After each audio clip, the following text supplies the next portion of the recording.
Welcome to our investment product session.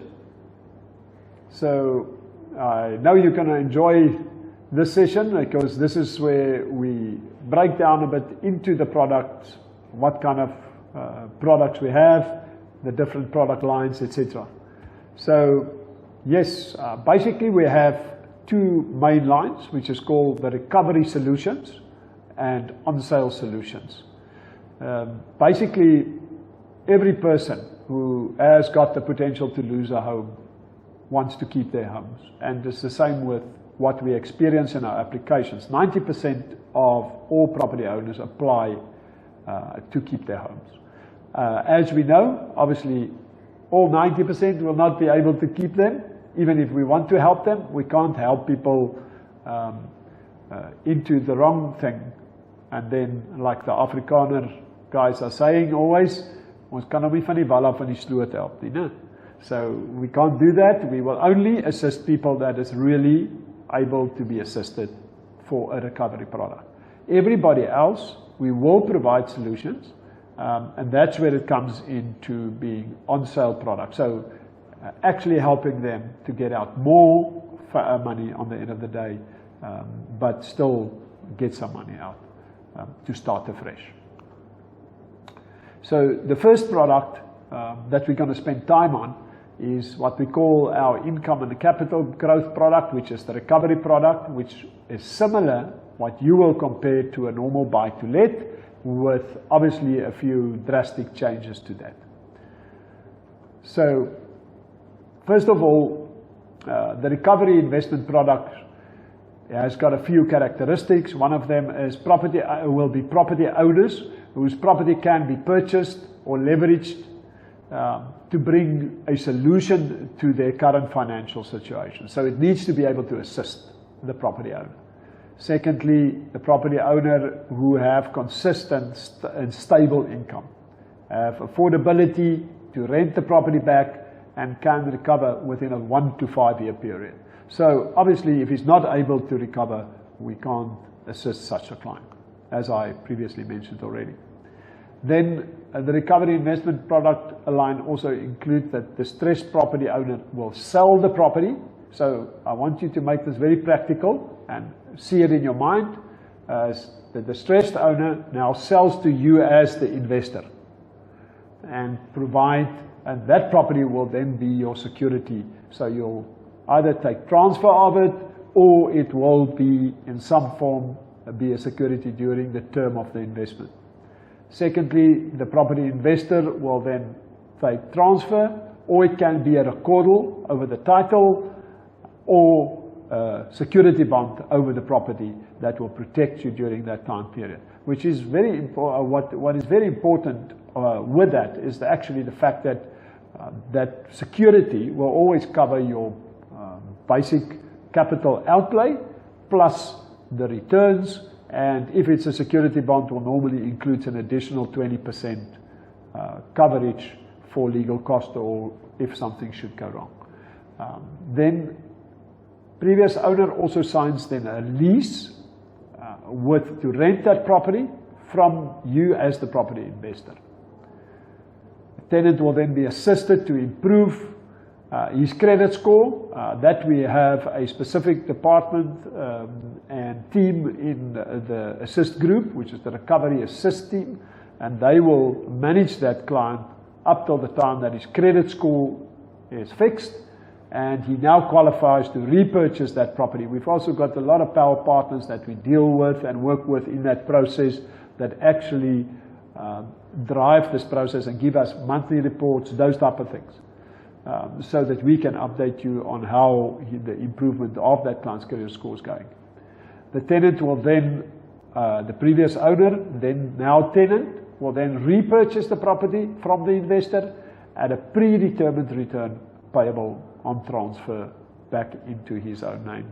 Or if it is an additional, if it is another product like installment sale recovery or whatever that may be, he will up the mortgage, repay the investor, and that transaction will then be completed.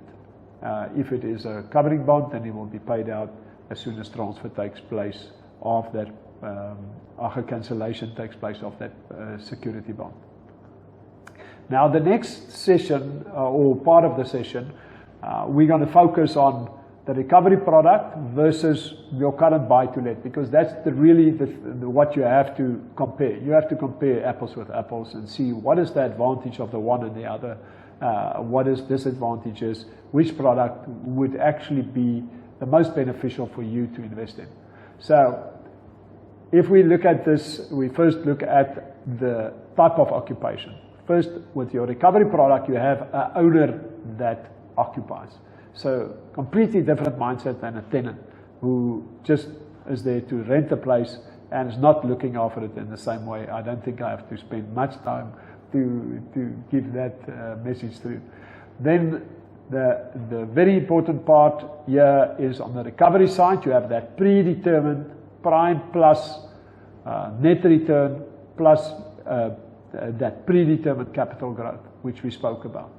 And as we said, from day one, it will be cash positive, so you'll never pay in during that time period. Whilst on the other side, with a buy-to-let, at that same time, you have hopeful returns based on the current rental market, based on the current capital growth rates, which is in that specific country. Then, very important point for the recovery, we call it a triple net lease. That means that all interest, rate hikes, levies that may rise from the homeowners or the body corporate, municipal payments increases, and maintenance will be paid by the tenant in a recovery product. That means during this time, should any of those things be higher, your rental income will escalate, and we'll adapt it to that client's current situation, give him a new invoice, which means he would automatically address your shortfalls that you would have had if you were like in a buy-to-let situation. Where on the other side, as we all know, all changes in rates, interest, and that type of thing will be for the expense of the landlord, which in that case will be you as the investor. And then with maintenance being, depending on if it's damage, obviously we know the tenant will pay, but we know as tenants are replaced and that type of thing, there's always cost to that. So here you are actually protected of that escalations and those type of things. Then the rental is secured against against default. And the reason why I'm saying that on the recovery product is, think about it. Here we have 25% to play with between your purchase price and the actual market value. So if your tenant are now for some reason defaulting and can't repurchase the property will be sold. And obviously you have got the recourse in the contract to actually then first get your capital back, then your returns will be paid, then your arrear rentals will first be deducted before property assist or the previous owner get anything out of that. And in that case means you are covered for any arrear rentals in that case, and it protects you and makes sure that you can get it. Whilst when you are doing a transaction on buy-to-let, and for some reason the client loses his job or something happens to him, then you are in a position where you have to put him out.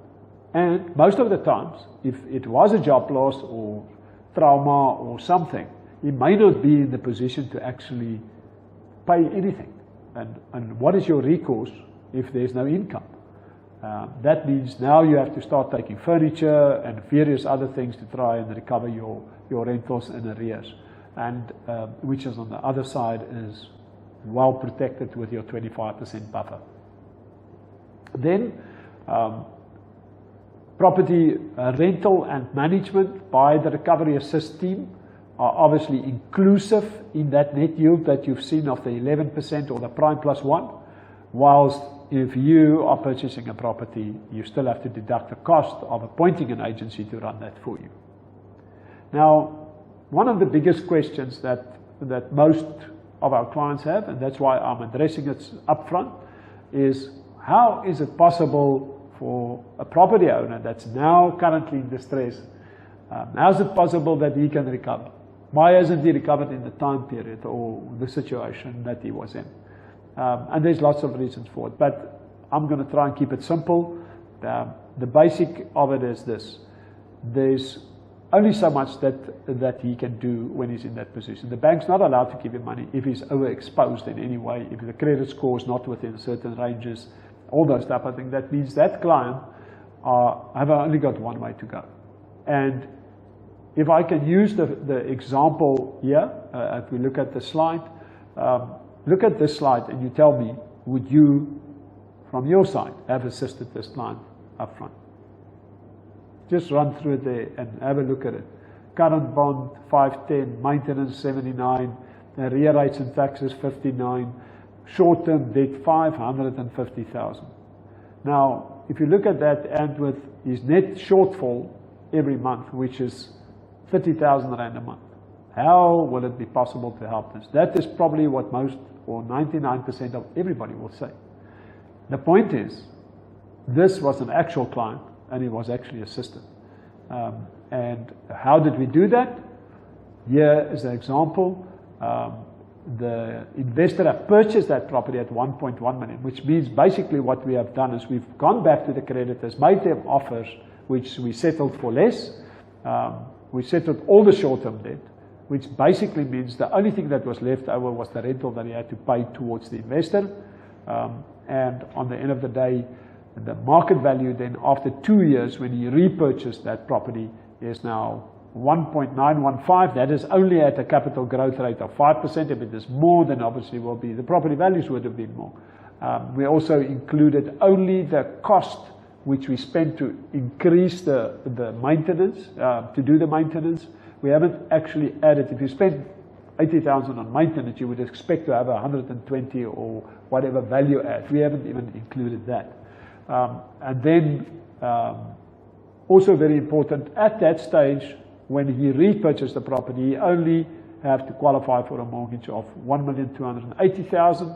Now what we do is upfront, we're doing a pre-screening through various of the banks and the institutions, mortgage origination companies, where we actually apply, what would you do with this client? Will you actually fund him? If they say yes, but on the condition that A, B, C, and D needs to be sorted, then that is what we actually do. So if you look at that, we obviously look at that very carefully and making sure that that happens. We'll deal a bit more about this when we deal about the security, and you can see what happens there. So, bottom line for this client, he currently have before the transaction, what did it actually cost him, if we think about it? He had a net equity of 531,000 Rand. If you take all these parts on the left-hand side of that initial slide, he had a net income, well, in this case, shortfall of 30,000 Rand a month, and he was standing to lose their property, proceeds, and breakdown of family structure and social fabric in the process. And probably had to sell in duress, which means he would have had an additional shortfall on his current payments if he had just had to sell the property. In our case, what happens with this client? He has now a net equity of 635,000, net income of 17,900 Rand a month, and you as the investor have made a return of 18% per annum. In this case, the fantastic impact that you made was the property owner now able to recover, keep his home and family and social structure in place. Fantastic. And on the end of the day, if you think about it, what did it cost him now? Only cost him time. In actual fact, he's got more net equity now than he had prior to the transaction. So, and his financial position is substantially better. Lost time for making a few bad decisions in his initial stage in his life. Okay. Now, if we look at the returns audited over the last few years, this is the type of returns that have been achieved. It's all our returns are actually audited after each transaction. So when you do very well, then in that case, you can't later say you haven't done it because you will sign it off. And it's also the opportunity then that we will discuss some of the cherry on the cake and those type of things which we'll discuss in one of our other sessions. Thank you very much, and please give me your questions if there's any questions, and we can deal with that. And see you later.